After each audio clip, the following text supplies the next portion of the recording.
I said, the CEO, who is going to give us the public lecture today. But he has not come alone. He has been joined by Mr. Kananza, who is the Director of Finance at NEEF. Again, maybe because the CEO will speak, let me ask Mr. Kananza to just wave at the audience this afternoon. Yes, and additionally, he has been joined by Mr. Mweta, who is the credit manager from NEEF. Maybe you can also just stand and say hi. Additionally, in the audience today, we have Mr. Mwavuli, who is the Risk and Compliance Officer. You can also just wave at the students today. And lastly, let me also introduce Ms. Sarah Gomera, who is the Zone Manager for NEEF, responsible for NEEF. So if you are really looking for someone who is close to you on NEEF, she is the one to contact. Amen. All right, so thank you very much in the audience. But on our side, let me also recognize the presence of Dr. Maggie Piri, who is standing in for the Director of Research and Outreach. She is serving in the capacity of the DRO under the University Office. So let me also ask Dr. Maggie Piri to stand and wave at the students. So in addition to that, let me also recognize the faculty members that are present in the audience, PhD, master's students, undergraduate students, and all that have joined us. Can we hear a voice from undergraduate students?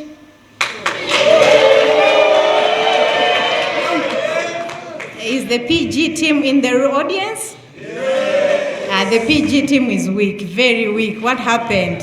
Where are we? Do you feel like you cannot say hi out loud? So can we have a voice from the PG students? All right, thank you very much. And this afternoon, you are with me.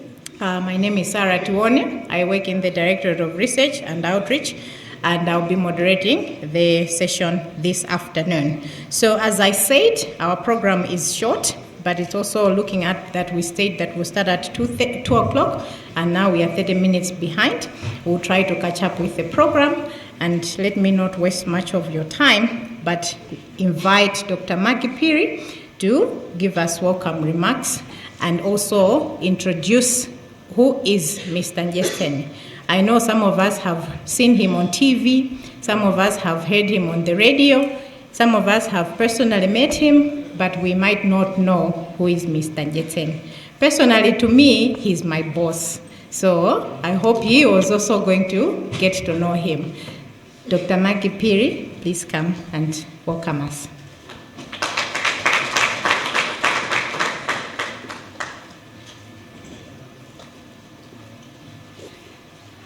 Thank you so much, Dr. Tuone. And once again, I would love to welcome all of you this afternoon.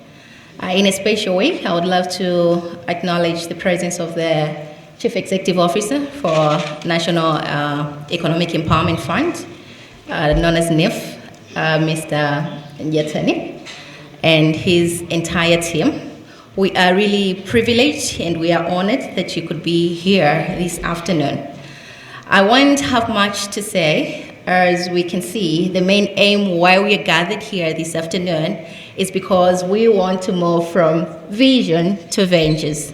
And we have the right people who will take us through how we can move from the vision into ventures. And just to say, on behalf of the Vice Chancellor, the Deputy Vice Chancellor, the Director of Research and Outreach himself, who would have loved to be here this afternoon. Unfortunately, they engaged with other commitments, but they really said that we should convey their appreciation that you could consider being here this afternoon amongst all other activities that you could have taken today. And to you, my LUANAR students, I just want to say this is a very huge privilege. This is a very huge opportunity because if we're talking about economic empowerment, we are talking about the key that unlocks every door. As we are talking, as we are looking at Malawi itself, we are classified as one of the poorest countries in the world. And financial inclusion or economic empowerment is one of the drivers that can actually take us to move from one state of poverty into becoming maybe a middle-income economy. And also knowing that Malawi is very reliant on agriculture for its economic growth, I think Mr. Mdyetseni and his team are in the right place this afternoon, because you are the people who can tell us more about agriculture. You are the people who can tell us more about how we can economically improve Malawi's status. And you are the people who can actually challenge us to say that we are going to have a very productive nation and we are going to have agriculture as really the mainstay for Malawi. Looking into even the Malawi's pillars of development from the 2063 agenda, we can see that agricultural productivity is the main pillar that actually leads the development for Malawi. And you as agriculture students here, you are the people that should actually be looking forward to empower yourselves so that you can be able to transform Malawi. You can be able to achieve the goals that the nation has set. So if it's not going to happen at LUANAR, if it's not going to happen with LUANAR graduates, then I wonder who else is going to do this. So let's take this as a very good privilege, because we are not only going to learn about moving from vision to ventures, but we are also going to understand some of the opportunities that we can have in terms of accessing finances from NEEF. So let's take this as a very huge privilege that some of our friends might not have. And this afternoon, I want us to make the best use of our guest here. I want us to ask those questions that leaves you, awake at night, because you have the right people who are going to address that. So we'll just give you a brief of who Mr. Humphrey A.J. Mdyetseni is.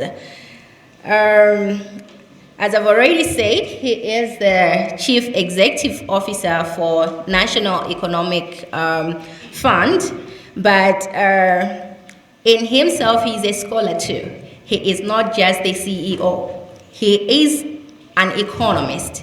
So he has a background in economics, and he has worked in different positions. He has over 26 years of public service, and he holds a Master of Science in Development and Projects Planning, of which his laws have been so much focused on economic planning, policy development, budgeting, policy impact analysis, and expenditure tracking for several organizations, which include the United Nations Women, UNFPA, GIZ, Save the Children, and several ministries, departments, and agencies. Currently, he is serving as the Chief Executive Officer for the National Economic Empowerment Fund Limited, which we all know as the NEEF. He has championed the radical changes of the institution, leading in the disbursement of over 250 billion Malawi kwacha in loans to over 260 clients. It means there have been about 260 beneficiaries under his leadership.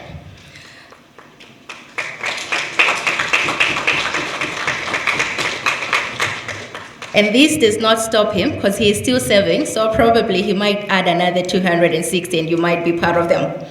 And NEEF has reached out to increase from 20 to 120 outlets that are now selling over 25 products, from which 10 he has inherited in November since 2020.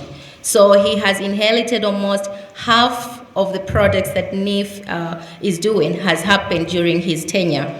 And the institution has had its loan repayment rate surging from 18% to as high as an impressive of 80%. We can see that this is a very huge impact that his leadership is showing already. And his strategic reforms and approach to economic empowerment have made NEEF a national model for inclusive economic development. Mr. Humphrey Mdyetseni has also successfully led a comprehensive functional review of the fund, completed and implemented faster than any other within a record period of just 1 year. These achievements could not just be recognized without actually acknowledging also the government that Mr. Mdyetseni is working with under the leadership of His Excellency, the State President, Dr. Lazarus Makathi Chakwera.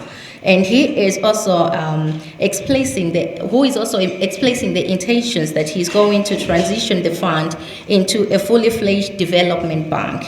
That's something that's very visionary, and that's why perhaps this afternoon Mr. Mdyetseni is here to tell us about, moving from vision to ventures, because NEEF was probably just a vision, but it's growing, and it's not just going to end from where it is today. It is even going to translate into something bigger that most of us here are likely going to benefit from in one way or the other. And with these few remarks, let me invite Mr. Mdyetseni to the front so that he can address the audience. Thank you.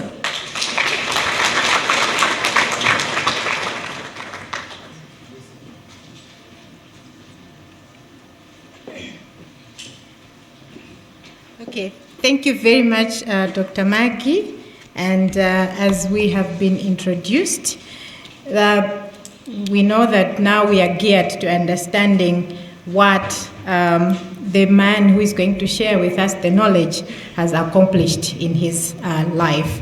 But before we bring him on board, we also want to recognize the effort that the postgraduate students have taken in initiating the discussion this afternoon. So at this point, let me just put a hold on inviting the CEO and allow the postgraduate academic director just to also welcome the CEO this afternoon. And then after that, we will get into the matter of the business this afternoon. Thank you very much, ladies and gentlemen.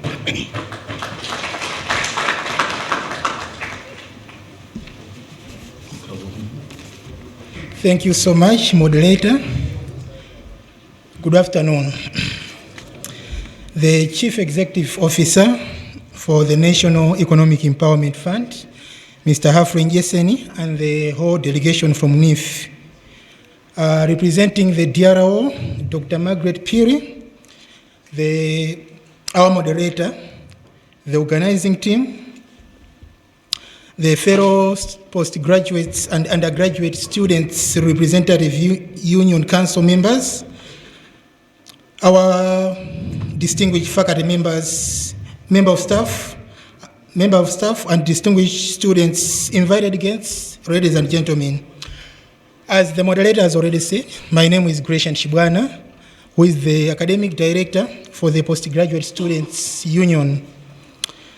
It is with humble honor this afternoon to welcome you all to this public lecture, which has been organized by the Directorate of Research and Outreach with close coordination by the Postgraduate Students Union body. Today, it's not just a mere day. It is a special day that we have been graced to have the visionary leader, distinguished economist, as well as the true advocate for financial inclusion, Mr. Humphrey Mdyetseni. We can give him a big round of applause. As we can see, the theme of our public lecture, how it has been framed, from vision to venture. It is our anticipation that by the end of this session, we have a clear understanding of how we have been included as the youth, so that we can transform our dreams into profitable ventures that can transform our personal and national development. This lecture, therefore, is not just a mere gathering, but this is an opportunity to interact, to ask questions, even to gain insights of how we can shape our journey to profitable ventures as we journey into entrepreneurship, job creators, and innovation.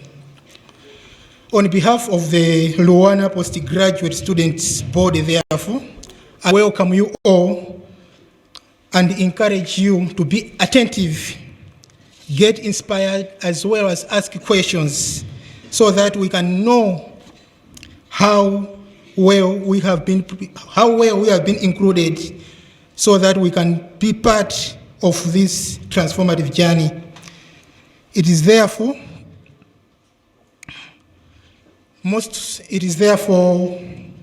I encourage you therefore to be attentive so that we can have a clear understanding, because it is most of us, the students, who are affected mostly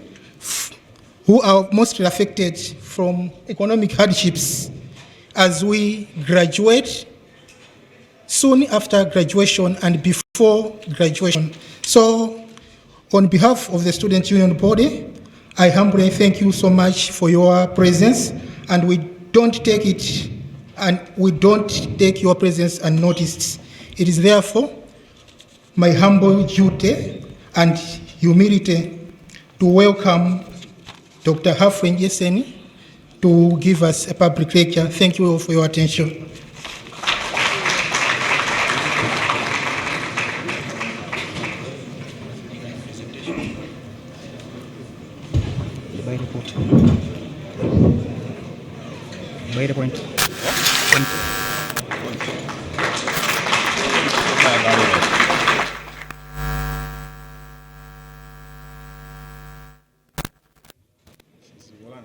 I will prefer Gaga to get this in the end.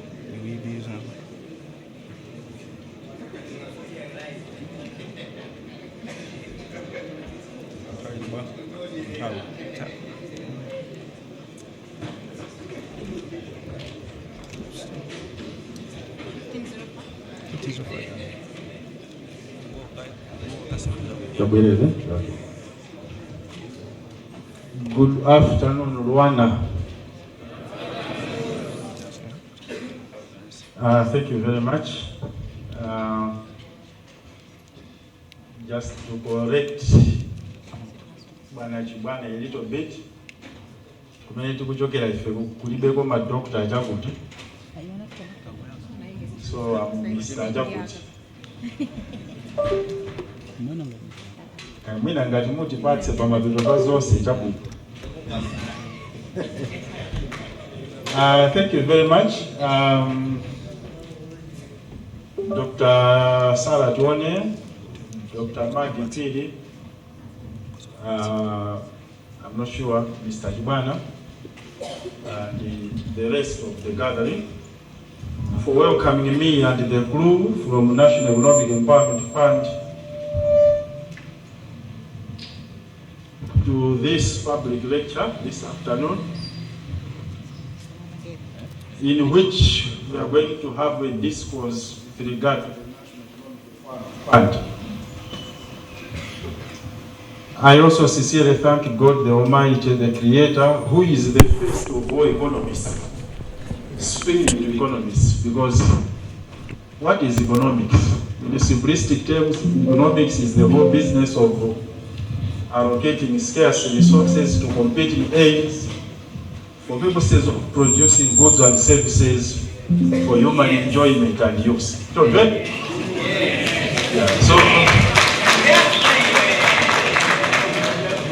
So why am I saying the Almighty God is the first economist himself? It's because he was the first to know what is needed, where, when, and how.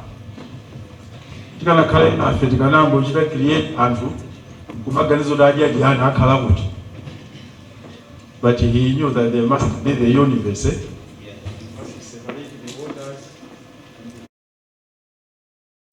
Beds of the waters, and then must be wild plants on land, And these now can support money's existence. So economists are supposed to be thinkers. What should come first? What should be in place first? Is it? Oh.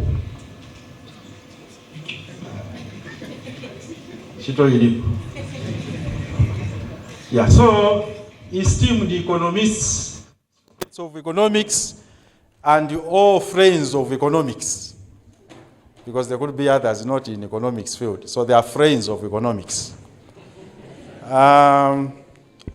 We are highly favored. They point to economists, not anybody else. They will forget us and they will enjoy it. Apart from Antoine, I introduce my Taimani. My number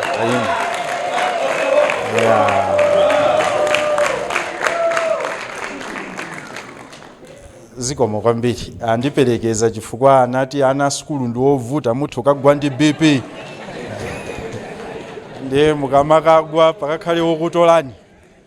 So that's the first support system, right? First layer of the support system. Right, those were preambles. As already introduced, I'm Humphrey Mdyetseni, a former graduate of UNIMA, Chancellor College that is, because I left when it was Chancellor College, Masiku ano akuti UNIMA.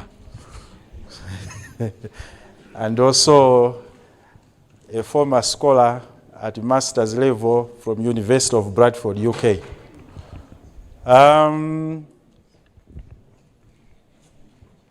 Currently CEO for the National Economic Empowerment Fund.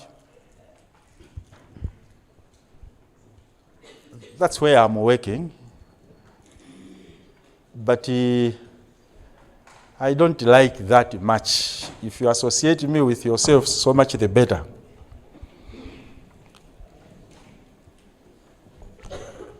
Ali baujeninda pamakina nda yamba kunditobonyera ndiwe tazitobonya tioni watobonya it. This afternoon I like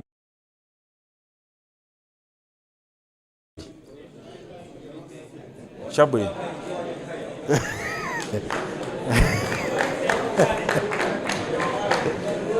Yeah, tizijida mbali ndi mbali. Yeah, so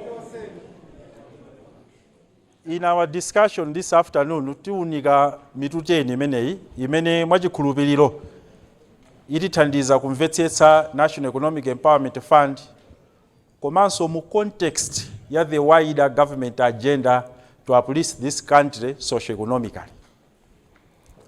Chinthu chokhumudwitsa kwambiri chimene muyenera kumakhala nacho chisoni kwambiri usana ndi usiku ndi chakuti we are the poorest country on earth of all the peaceful countries.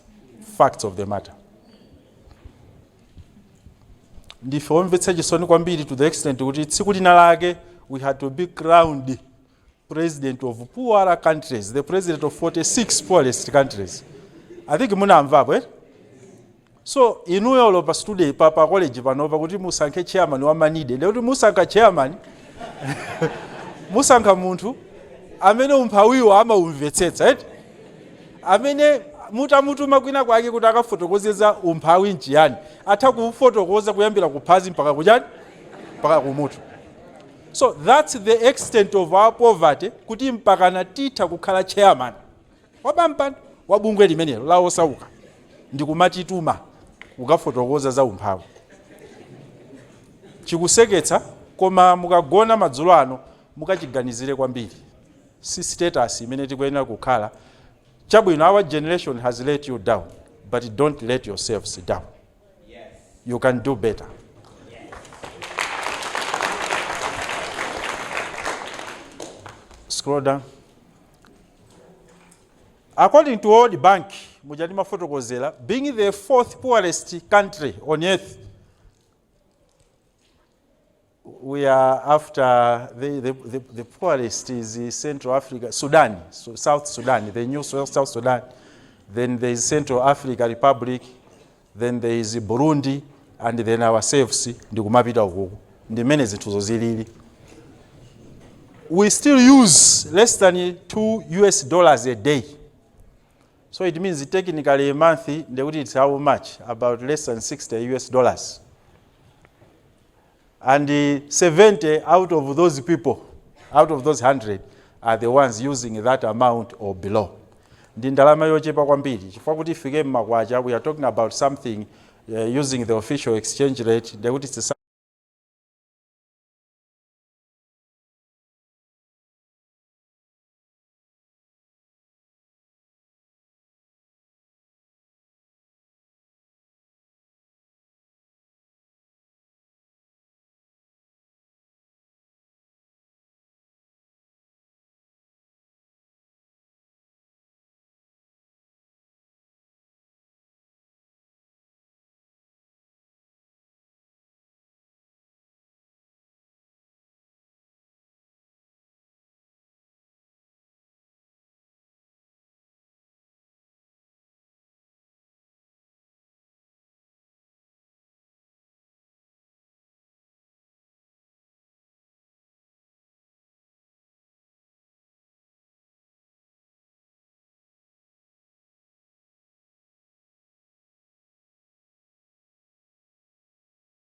They're not so lucky, chabwino 30, 20, na even mutafuna mawalo mweji.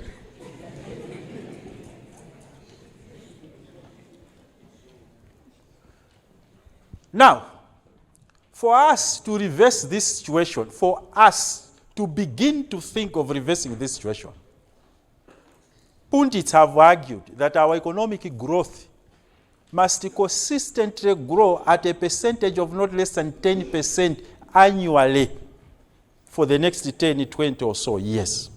Consistently. Not this year 10%, next year 1%, the other year minus. Consistently not less than 10%.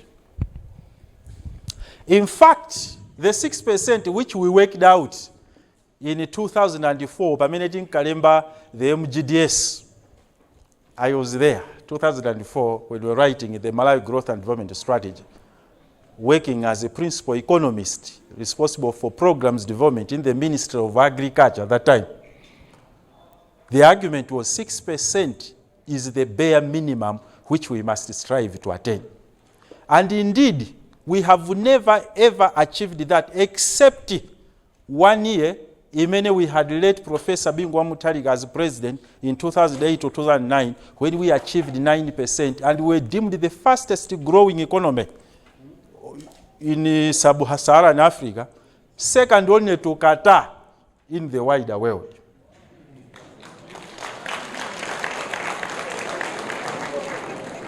That was the only time. Otherwise, for the rest of the periods, ever since we developed that national blueprint, the growth has oscillated from negative growth percentage points to somewhere not noticeably around the positive 3-4%, but nothing more than that.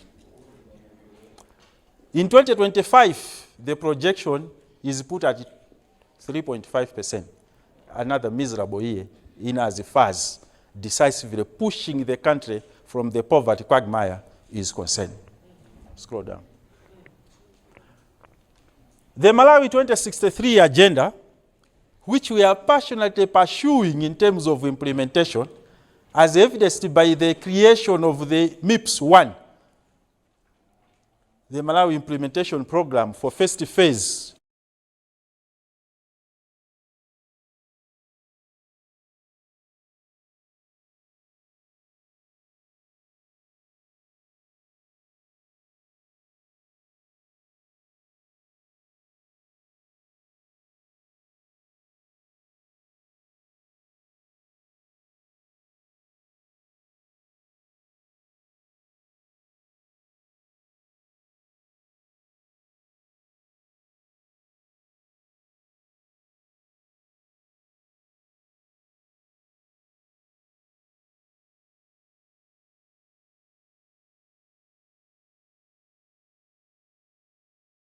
Your personal matters and the college matters. The sense of agency, sense of passion, sense of responsibility are the weapons which you are going to carry with you even into the industry.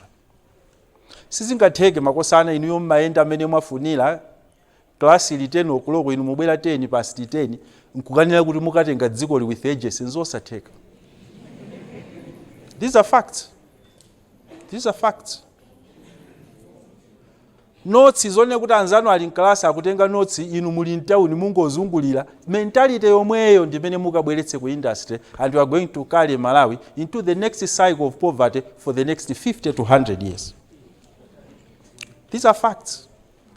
Anthu amene madandaula lero lino kuti akuti akuchedwetsa zinthu akuti they have no sense of responsibility passion. One time anali pa university amatenga zinthu mwa ize momwemo.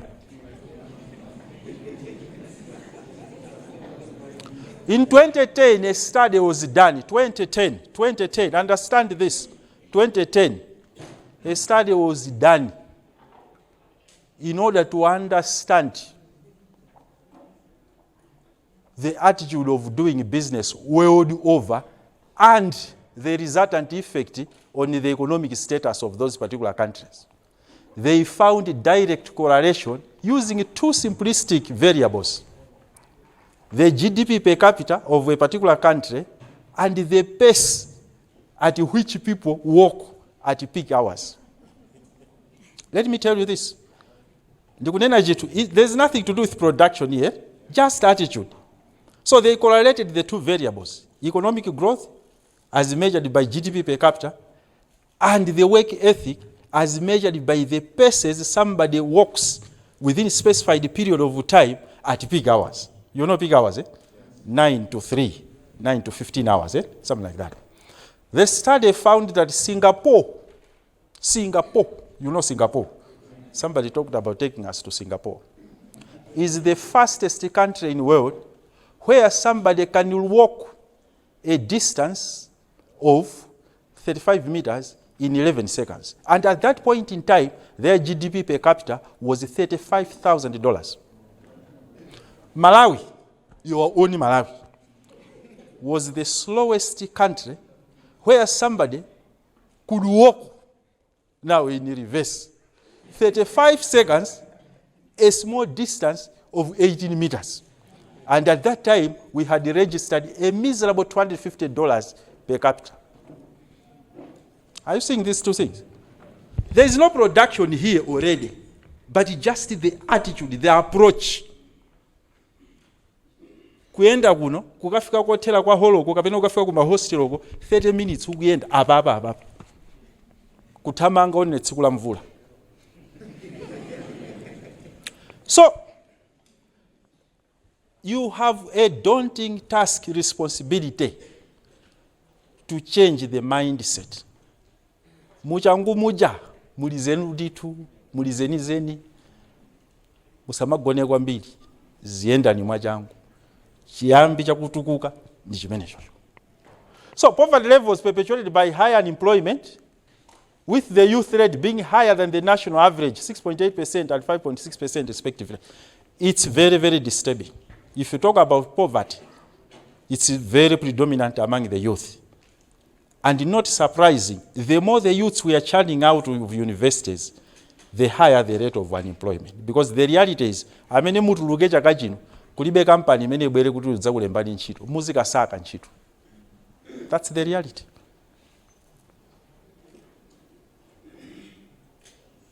So you have to begin to unlock your mindset now. Kodi mukutuluka munomu ndima CV mutalemberatu. Kapene you are coming out of here full of ideas kutola sakandilembe ntchito. Ndikapeza chochita. There is a difference between these two things. Whoever is learning to be employed is learning on behalf of somebody. But whoever is learning to be self-employed is learning on his own behalf. Scroll down. So despite numerous policy prescriptions and initiatives involving the youths, their participation in the development mechanics still remains on the periphery. Ndichilungamo chake. Policy frameworks developed, initiatives rolled out, but the youth largely remain marginalized. Nchifukwa chake, youth frustration is a headache for governments world over. You know, the precipitator of the 2011 Arab crisis, you remember that? Which resulted in toppling of many governments in North Africa. You know, the government of Egypt had to change, the government of Tunisia had to change, the government of Libya had to be shaken, and many other governments. It was an unemployed youth, Muhammad Bouazizi, unemployed, frustrated, set himself on fire. You remember that, eh? Hey. So, when we talk about the youth,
some of you get employed. Some of you will only require your skills to put them into use and make a livelihood. These are realities. Not all of you are going to be employed. Tilindi antu amene timaitana ku interview, I graduated 10 years ago. In fact, Dr. Tione, Dr. Piri, when we were doing first interviews with NEEF in 2021 to employ loan officers, we only needed 100. We interviewed in excess. We had over 6,000 applicants. We shortlisted a little around 3,000. We had to interview over 2,000. Are you seeing this? We only wanted 100.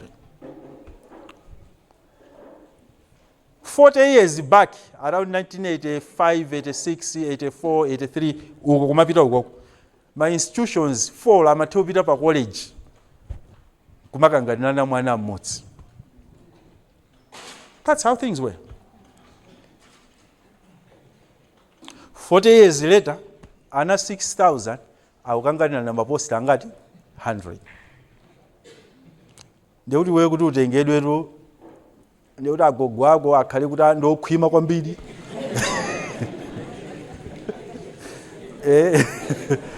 Ndekuti nkhuni zokha chipinda chimodzi adangosunga ko nkhuni zokha.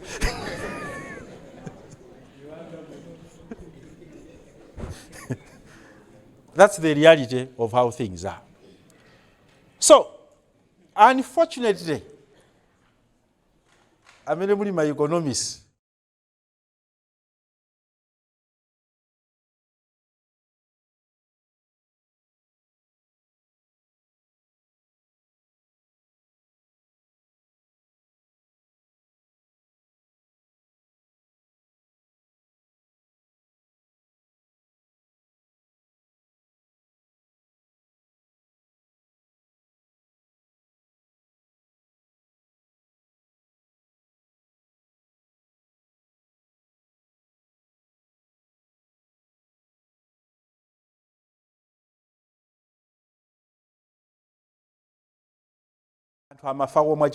So there was hope. The reality is we are living longer. We are living longer. In fact, in 2004, between 2000 to 2004, when HIV and AIDS was at its peak, lifespan in Malawi was 37 years. Panope over 60. So it means kuti munthu akamakuuza kuti retirement age yafika ya 60 mu office, umakhala kuti uli young at heart, not willing to live, negotiating for 3-4 other years. These are realities. So it's either you focus your mind to get a salaried employment and get a salary every month right away from here, or you prepare your mind to focus in other productive efforts. It will be agriculture, it will be general trading, it will be anything else, as long as that gives you means of livelihood and you can expose yourself, even exploiting your talent. Tiyambira apa ukambirana.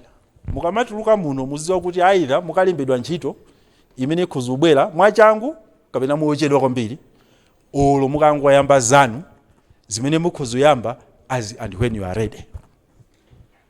The difference between the two. Scroll down. However, what we must also observe and point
group today. Tiapatsa fertilizer, tiapatsa mbewu ya chimanga, tiapatsa solar pump, the 50 youths. Iwo humble task yawo angopeza mtsinje odalirika. Mmene alili na njiri uja mmadutsa kuseri uku. Udadutsa kuseri kwanuko. Mmene alili na njiri uja. Then kaachita lendi malowo asonkherana atenga madimba kwa alimi. Do you know kuti if those youths were to cultivate, let me challenge you because you are intellectuals. If a youth, a graduate, were to cultivate 5 acres, ndi pampuyo ndi azinzake, he can harvest in the next 4 months as many as 200 bags of maize. He can sell those 200 bags of maize at 40,000 remotes, and he can get as much as 80 million. And do you know how much inputs and resources is going to put into there? 5 acres is just 10 bags. That's 1.2 million. Seed, pamene popo is 50 kgs of seed. That's about 400 something thousand. And your contribution to the pump, which is selling at 14 million, pakati pa anthu 50, your contribution can be less than 300,000. Technically, we are talking about you borrowing, not in cash, 2 million to make 80 million. Now, that's in 4 months. You can make yako pamwamba dija 5 million. Now, ubwere ku office kwanga ndidza kulembe ntchito youth oyamba kumene ndidza kupatsa 500,000, 5 million yomwe udzalandira 10 months koma ukubwera ku ntchito daily.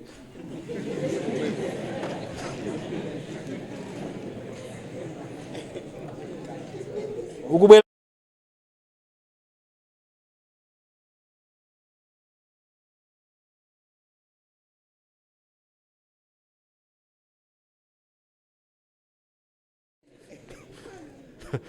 Now, if we continue the argument, this youth having wapanga 5 million in September, akulowa so munda, pampu ijandi yawo pagulu, it means loan yaku pampu yatani, yachokako, ndikumpatsa so ma inputs yena, to cultivate the same 5 acres, ndekuti November alinde another jan, 5 million. 5 million plus now. So by the end of this year, this youth is likely going to have made in profits.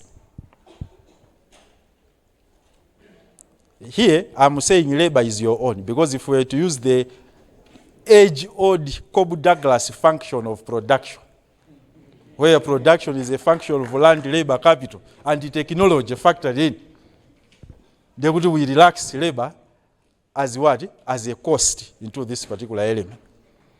So we are saying, iweyo pakutapa chaka chino, you can make 10 million of your own inzoteka. Imene nzako wina wake amene akuyang'ana ntchito ndi intern kuboma akumpatsa 150,000 as intern kuboma akunyamula zikwama zanu. Chifukwa intern msanamizanepo sikuti mungapeza kuti trip yakunja sizingatheke. Ajamba kale komweko ndi awo maulendo amenewo.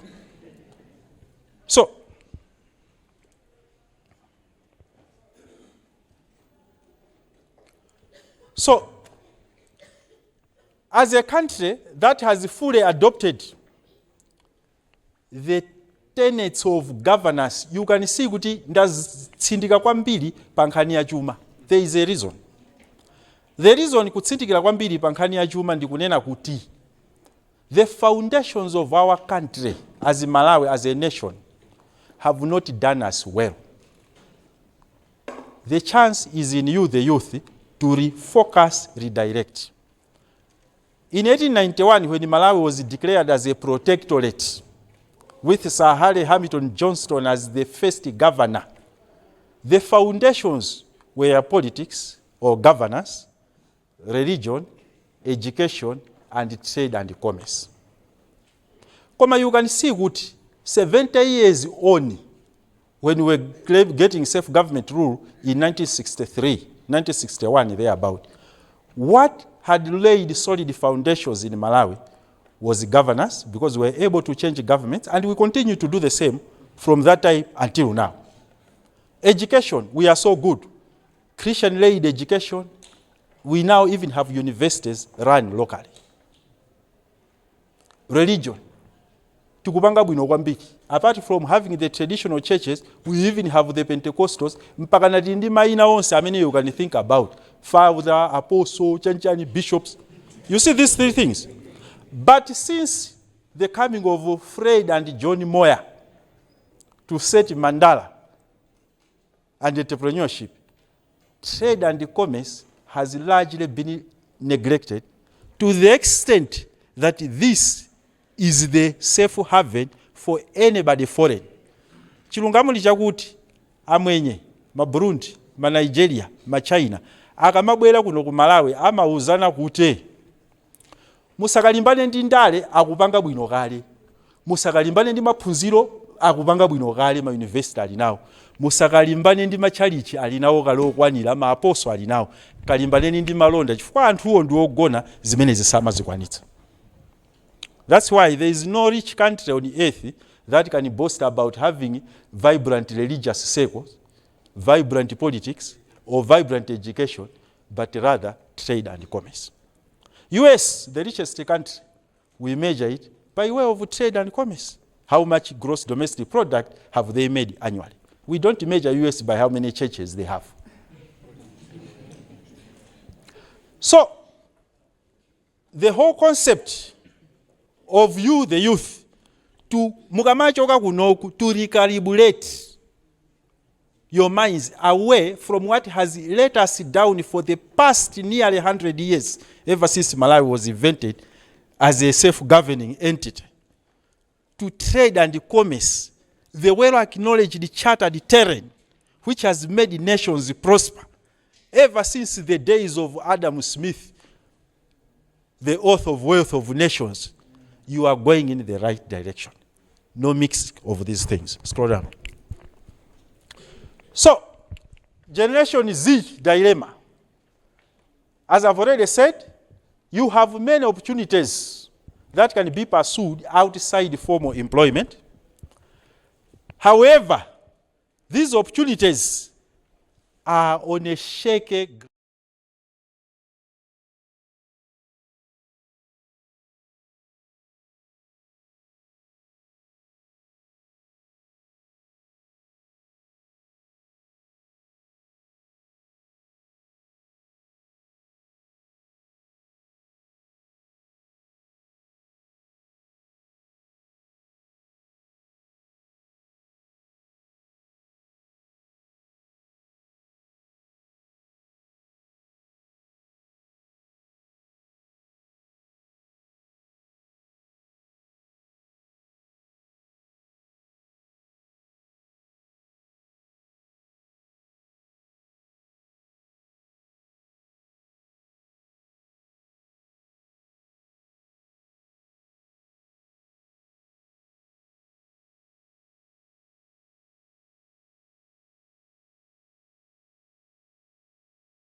mental issues have been emerged as another challenge towards advancement of the youth cause, let alone their role in shaping the socioeconomic direction of this country.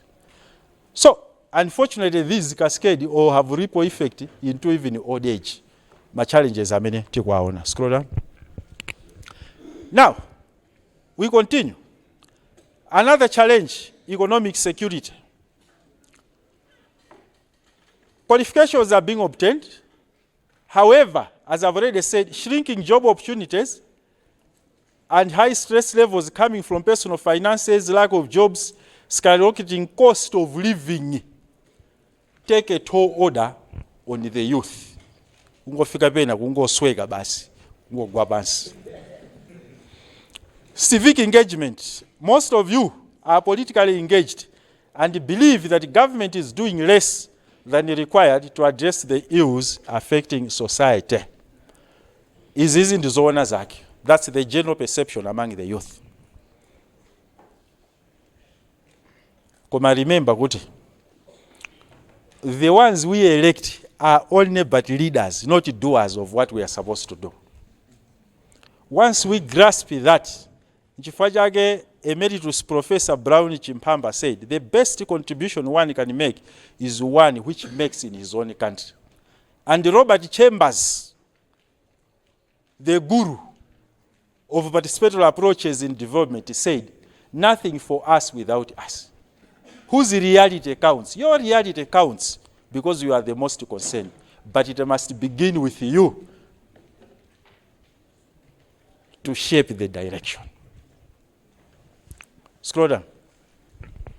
Information overload. This also continues to be another challenge where the more educated, behaved, stressed, and depressed generation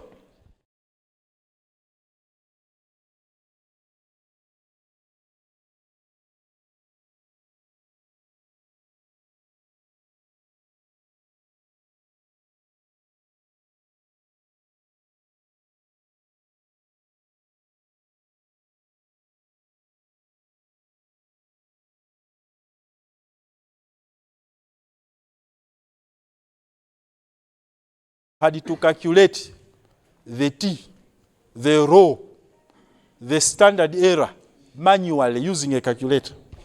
Masiku ano data you say mumachita input into a computer ikutulutsirani and voila you say you have graduated with a distinction. It was not like that.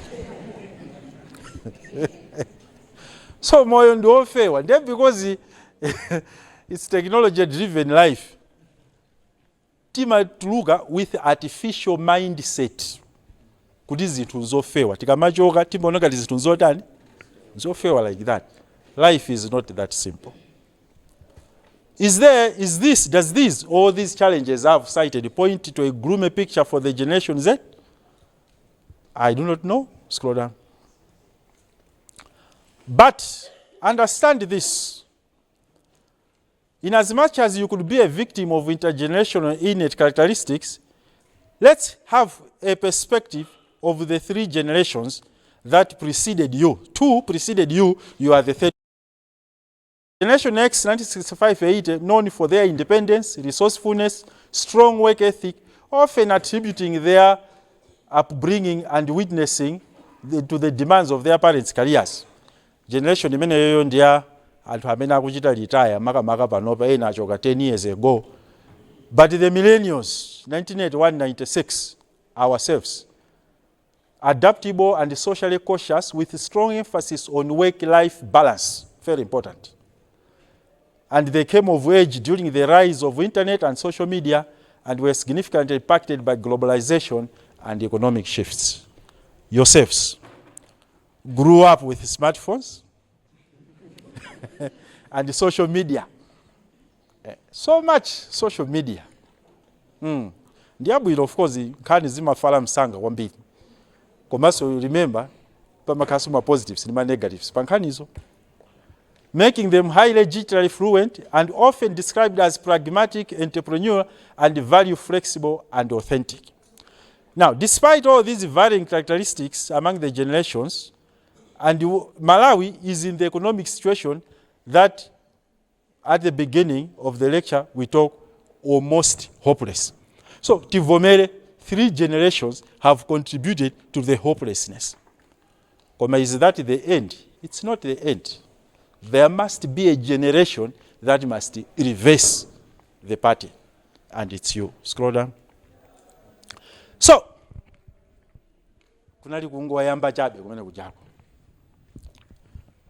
how are you going to reverse? The answer is microfinance. I already said National Economic Empowerment Fund is one of the actors, probably nowadays one of the major actors in the microfinance sector.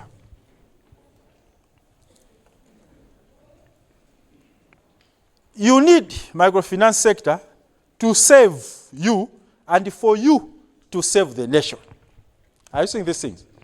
Microfinance must save you to give you the limited resource requirements for you to use them to save the nation. The microfinance sector in Malawi historically dates back to the pre-colonial days. Atamunda amathandiza makolo atu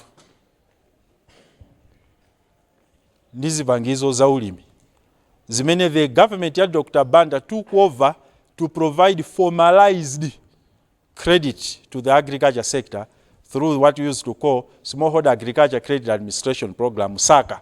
I mean, in my students, high extension, agribusiness, or even economics, you will know those things about Smallholder Agriculture Credit Administration. It flourished much more in the 1970s and provided subsidized farm inputs to farmers, and they could repay the loans from those inputs after harvesting. While SACA made good progress in those particular years in the 1980s, it nevertheless had an inherent weakness in that it continued to catalyze the non-banking culture in Malawi. Chifangongoleza SACA amakatolera ndalangizi mlimi samakayika ku banki ya boma ya. Amakayika kujati amabatsalangiza amakatseka mabuku under the Department of Extension as it were. In as much as it contributed to the better off of the farmers. By the way, for the benefit of those not privy to microfinance business, microfinance is that whole business of providing limited resources to the poorer, to the resource constrained. It would be in the form of loan, in the form of soft grants, or even in the form of another form of assets that can construe as a loan. Not freebies. Tukuimvetsangani, eh? Chifukwa makhala kutayana ula kodiwo akuti microfinance angoyambira microfinance akukamba jani pepani sifa aphunzitsi muzitikhululukira. So we are talking about that provision of limited financial resources. Tikati limited chifukwa jani simungabwere ku NEEF kudzatenga 1 billion kulibe kusazingatheka. Simungapite kwina kulikonse kukatenga hundreds of millions. Microfinance targets the resource constrained, the poorer, who cannot penetrate the formal finance market like the banks. Right? These are the target of microfinance services. So we are saying kuti governments all over the world, governments like in Malawi, have always operated in microfinancial services to target the category ya anthu imene ndani nayi, the resource challenge, the constrained, the marginalized amene wawa. Now, from the academic perspective, students of economics mwina mukozunena kuti kodi aren't these interventionist approaches by government kumapereka ngongole imene ili ntchito ya mabanki? Yes, you are very right. And they could potentially bring distortionary effects on the finance market. Because among other things, government loans are known to be soft, are known to have loose terms as opposed to the generic financial institutions. However, you also ought to understand that governments usually come in when there are imperfections on the market on account of failure of the law of demand and supply to operate as expected.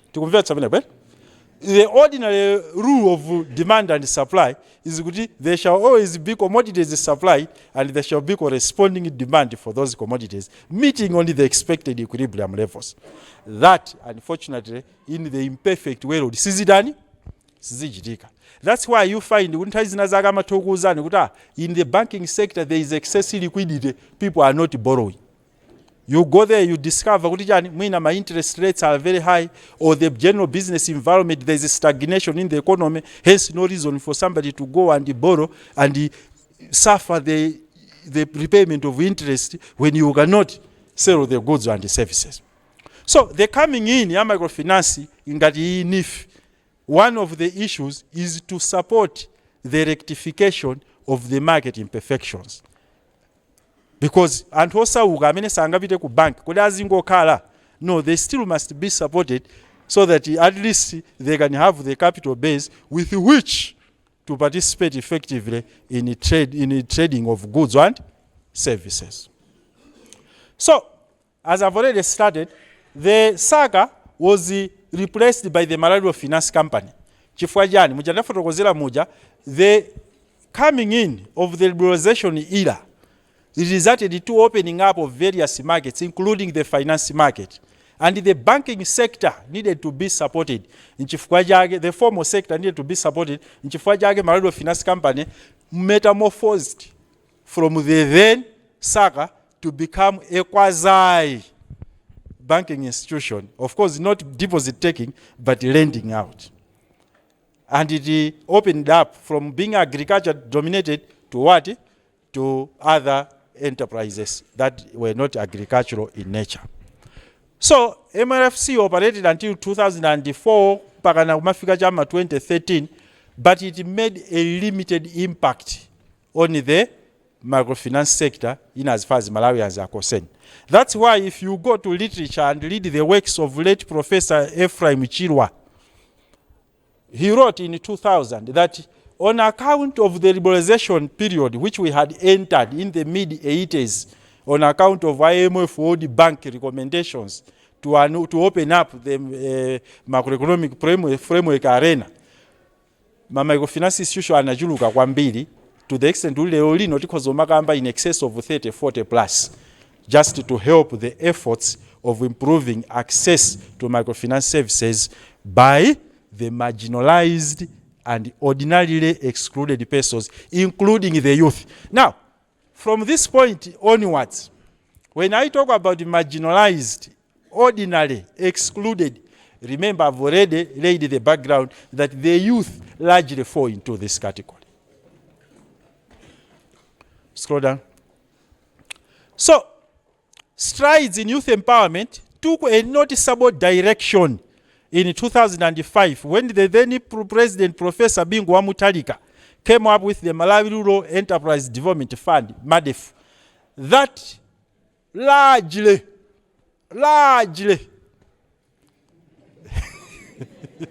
prioritized the rural sector. Why the rural sector? As I've already said, the formal banking sector was concentrated and was a privy of the urban setup. So that's why MADEF was set. And a number of projects were set up, but however, others have acknowledged that MADEF did not do much to penetrate the wall that had shielded the youth from being an integral element of the microfinance sector. Exit being 2012, through death came the PP government, the People's Party government, under Dr. Joyce Banda. It made some significant efforts to recover the youth from the lost abyss. And it came up with what used to be called Youth Enterprise Development Fund. Nchifajage mutakuona ntaimene kuna achuka kwambiri mayouth kupita kunja ukagwira ntchito, mayouth kulandira tizipangizo tama skills, mabekale ndi zina zotero, all in an effort to make the youth access the financial services for their own economic development. Exit MADEF, there came now MEDEF in 2014, Malawi Enterprise Development Fund. Now, the main approach to this one was to merge the two again.